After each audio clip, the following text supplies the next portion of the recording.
નમસ્કાર દર્શક મિત્રો, બોટાદ દસ્તક ન્યૂઝમાં આપનું હાર્દિક સ્વાગત છે અને હું છું એલડી મકવાણા. આપ જોઈ રહ્યા છો બોટાદ દસ્તક ન્યૂઝ. હવે પછીના સમાચાર વિગતવાર. આઈપીએસ કરણરાજ વાઘેલા સહિત 5 સામે સમન્સ કાઢવા હુકમ. 4 વર્ષ પૂર્વે ભાવનગરના વ્યાપારીને માર મારી વડોદરા લાવ્યા હતા.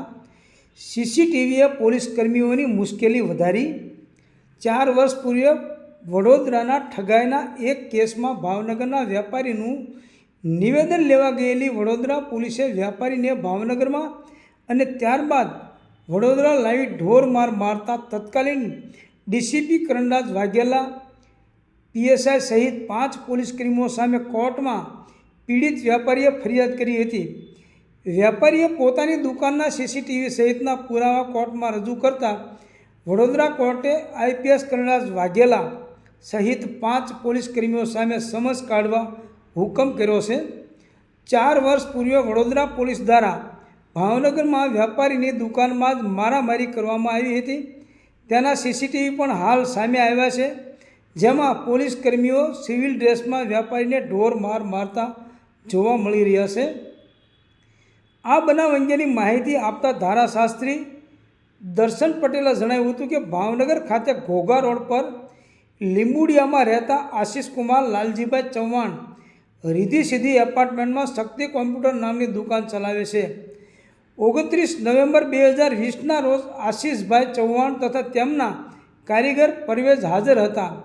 તે દરમિયાન માંજલપુર પોલીસ સ્ટેશનના પૂર્વ પીએસઆઈ BS સેલાણા તથા તેમની સાથે Amardeepsinh Pratapsinh Chauhan, head constable Thakorbhai Sanabhai Patanvadiya, ASI Mehuldan Khimrajbhai civil ડ્રેસમાં આવ્યા હતા. દરમિયાન વ્યાપારી આશિષ ચૌહાણ ઉપર ઠગાઈનો આરોપ મૂકી તેમની સાથે લઈ જવા માટે ગાળો આપી કારમાં બેસી જવા માટે ધમકી આપી હતી, જેથી વ્યાપારી તેમના પિતાને ફોન કરવા જતાં પોલીસવાળાએ તેમને માર માર્યો હતો. કારીગર બચાવવા જતાં તેને પણ લાફો મારી દીધો હતો. વ્યાપારીને ટીંગાટોળી કરીને ઉંચકીને દુકાનમાંથી બહાર લાવી માર મારીને કારમાં અપહરણ કરીને અડધા કલાક સુધી ફેરવીને ગંગાજળિયા તળાવ પોલીસ મથકથી ઘોઘા રોડ પોલીસ સ્ટેશન લઈ ગયા હતા. ત્યારબાદ પણ માર માર્યો હતો.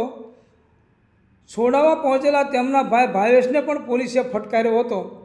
દરમિયાન આશિષભાઈને માંજલપુર પોલીસ સ્ટેશનમાં લાવવામાં આવ્યા હતા, જ્યાં પીએસઆઈ BS સેલાણાએ હાથકડી બાંધ્યા બાદ દિવાલ પર લગાવેલા કડામાં ભેરવી PVC પાઇપથી ઢોરમાર માર્યો હતો. ત્યારબાદ પૂર્વ જે તે સમયના ડીસીપી કરણરાજસિંહ વાઘેલાએ પણ ઢોરમાર માર્યો હતો.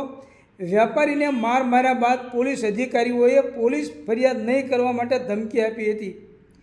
વ્યાપારી આશિષભાઈ ચૌહાણે કોર્ટમાં સીસીટીવી ફૂટેજ સાથે તત્કાલીન ડીસીપી PSI સહિત 5 પોલીસકર્મીઓ સામે કોર્ટમાં ફરિયાદ નોંધાવી હતી.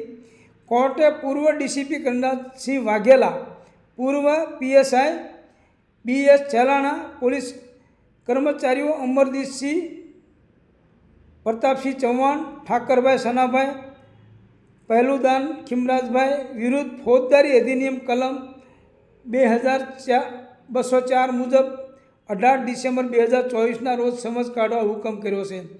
ધારાશાસ્ત્રીએ જણાવ્યું હતું કે આશિષભાઈ ચૌહાણની દુકાન બહાર કાર લે વેચનો સોદો થયો હતો. જે કાર ચોરીની હતી, જે ચોરાયેલી કાર અંગે વડોદરા માંજલપુર પોલીસ મથકમાં ફરિયાદ નોંધાઈ હતી.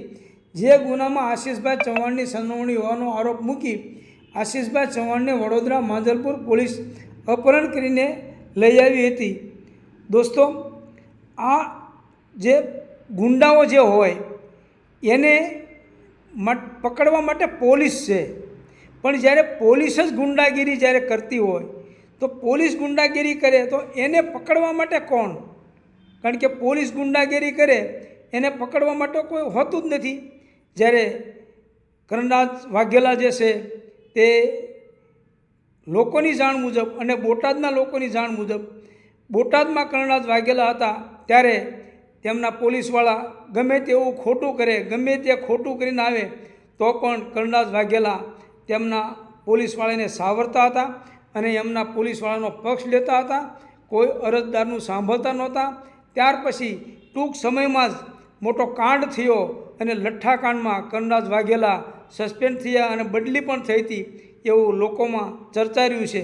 તો કર્ણરાજ વાઘેલા જે છે એ ખરેખર એસપી તરીકે લોકોની દ્રષ્ટિએ યોગ્ય નથી.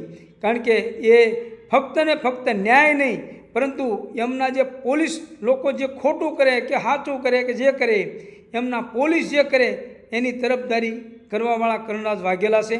એટલે લોકોની દ્રષ્ટિએ કર્ણરાજ વાઘેલા જે છે તે ખરેખર ગુંડાગીરી એમની પોલીસ કરતી હોય તો પણ એને સાવરતા હોય છે, એવું લોકોમાંથી જાણવા મળ્યું છે. બોટાદ સૌજન્ય દિવ્યા ભાસ્કર, બોટાદ દસ્તક ન્યૂઝ, LD મકવાણા, બોટાદ.